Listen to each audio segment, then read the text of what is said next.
Khan Yunis massacre.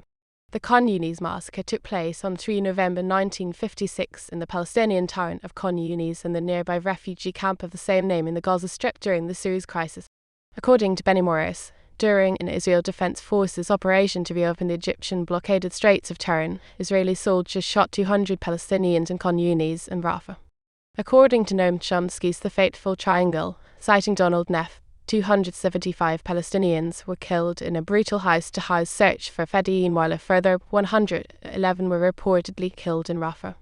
Israeli authorities say that IDF soldiers ran into local militants and a battle erupted. IDF Colonel Meir Pa'il told the Associated Press, "There was never a killing of such a degree. Nobody was murdered. I was there. I don't know of any massacre." United Nations report. On 15 December 1956, the special report of the Director of the United Nations Relief and Works Agency for Palestine refugees in the Near East, covering the period 1 November 1956 to mid-December 1956, was presented to the General Assembly of the United Nations. The report told both sides of the Khan Yunis incident. The Director's note also acknowledged a similar incident, the Rafah massacre, immediately following that city's occupation. According to the UNRWA report, which put together what it considered a credible list of people executed on November 3, some 275 were executed that day. Refugee camp. Conflicting reports of skirmishes between the two peoples were also reported in the neighbouring Khan Yunis camp, which housed displaced Palestinian refugees. PLO official Abdullah al-Irani was in the camp at the time of the killings. Al-Irani alleged that men were taken from their homes and shot by the Israeli Defense Forces. Irani himself recalls fleeing from an attempted summary execution without injury. Aftermath. A curfew imposed on the citizens of Gaza prevented them from retrieving the bodies of their fellow villagers, leaving them strewn about the area overnight. Injured victims of the shootings would later be transported to Gaza City by the International Red Cross for medical treatment. Israel, bowing to international pressure, withdrew from Gaza and the Sinai in March 1957. Shortly thereafter, a mass grave was unearthed in the vicinity of Khan Yunis, containing the bound bodies of 40 Palestinian men who had been shot in the back of the head. Palestinian sources list the number at 415 killed, and a further 57 who were unaccounted for or disappeared. According to the future Hamas leader Abdulaziz al-Rantisi, an 8-year-old child in Khan Yunis at the time who witnessed one of the executions of his uncle, 525 Gazans were killed by the IDF in cold blood. Israeli soldier Meir Pa'il was serving in Gaza during the Suez Crisis. In 1982, Pa'il, having become a journalist, published his observations of walking through the town shortly following the killings. In his account of post-occupation Khan Yunis, he said, "In a few alleyways we found bodies strewn on the ground, covered in blood, their heads shattered. No one had taken care of moving them. It was dreadful. I stopped a corner and threw up. I couldn't get used to the sight of a human slaughterhouse." Cultural references. In 2009, Maltese-American comics journalist Joe Sacco published a 418-page account of the killings in Khan Yunis and Rafah, entitled Footnotes in Gaza. The graphic novel relies heavily on mostly directly retrieved eyewitness accounts.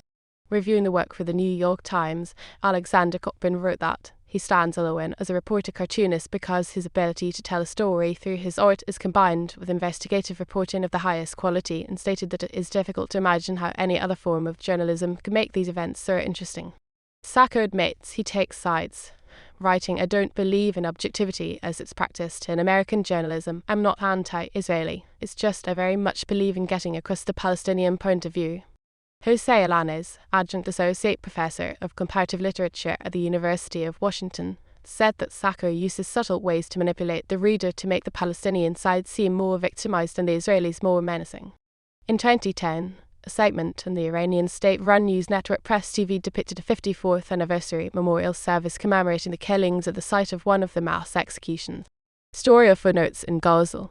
In 1956, Egyptian President Gamal Abdel Nasser ordered the nationalization of the Suez Canal, an important waterway that allowed trade to flow to and from Mediterranean with the Indian Ocean by the Red Sea.